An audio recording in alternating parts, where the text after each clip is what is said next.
기업들의 정기 주주총회 시즌이 시작됐습니다. 지난해 회사 실적을 짚어보고 이사를 선임하는 등 굵직한 경영 현안들을 결정하는데요. 오늘 하루만 상장기업 100곳이 주총을 열었습니다. 특히 기아차와 LG전자의 변화가 눈에 띄었습니다. 취재기자와 짚어보겠습니다. 안지혜 기자가 나와 있습니다. 안 기자, 정의선 수석부회장이 기아차 사내이사로 선임이 됐죠? 네, 맞습니다. 기아차는 오늘 주주총회를 열고 정의선 수석부회장을 사내이사로 선임하는 안건을 가결했습니다. 이로써 정 부회장의 신분은 기존의 기타 비상무이사에서 사내이사로 바뀌었습니다. 기아차를 실질적으로 운영하는 경영진이 된 건데요. 책임 경영의 일환으로 풀이를 할 수 있습니다. 사실 최근의 시장 변화와 또 기술 변화로 인해서 현대기아차가 국내외적으로 큰 도전을 받고 있는 상황입니다. 때문에 이런 국면에서 정 부회장이 경영진에 나섰다는 것은 적지 않은 의미를 내포했다고 볼 수 있습니다. 하지만 대표이사로 선임되지는 않았다고요?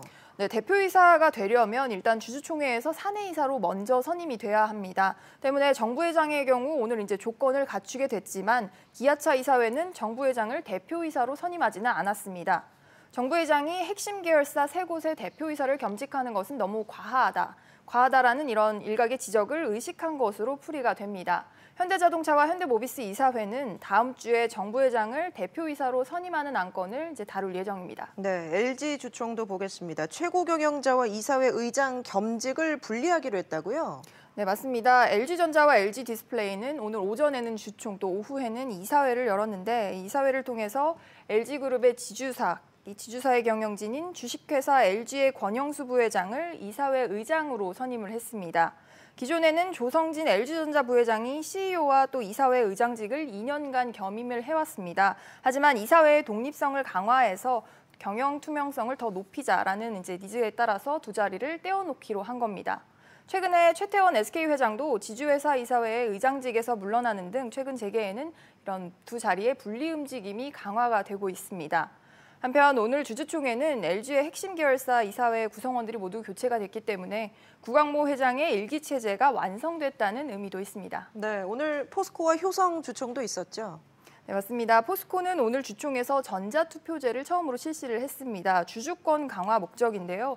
다만 주총장 진입을 시도하는 노조와 또 이를 막는 회사 간 소란이 빚어지기도 했습니다. 현장 목소리 직접 들어보시겠습니다. 네. 주주총회를 하면서 참석하라는 참석장을 보냈습니다. 그럼에도 불구하고 막았습니다. 네, 우리만 막는 것이 아니라 일반 주주까지 막아내는. 네, 지난해 9월 출범한 포스코 금속노조지회는 금속노조의 지위 인정과 또 노동이사제 도입 등을 요구하면서 이렇게 집회를 벌였습니다. 오늘 주총장은 포스코가 앞으로 풀어야 할 숙제를 그대로 보여주는 자리가 됐습니다. 네, 효성 얘기도 해보죠. 효성 네. 주총에서는 과거 분식회계 당시에 어떤 감사 의무를 소홀했다는 이유로 국민연금이 선임하지 말라, 이렇게 반대 의사를 밝혔던 사회이사와 감사위원 선임안이 원안대로 통과가 됐습니다. 김규영 효성사장에게 오늘 국민연금의 반대 안건에 대한 의견을 물었었는데 아무런 답변을 들을 수는 없었습니다. 알겠습니다. 안 기자 얘기 잘 들었습니다.